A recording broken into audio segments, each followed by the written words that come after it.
Major AI chatbots, including those from Google, Microsoft, and OpenAI, are reproducing Chinese Communist Party, CCP, propaganda and censorship when questioned on sensitive topics.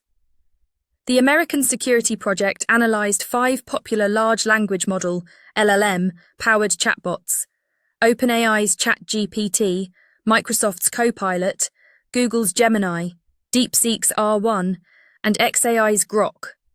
All chatbots sometimes returned responses indicative of CCP-aligned censorship and bias.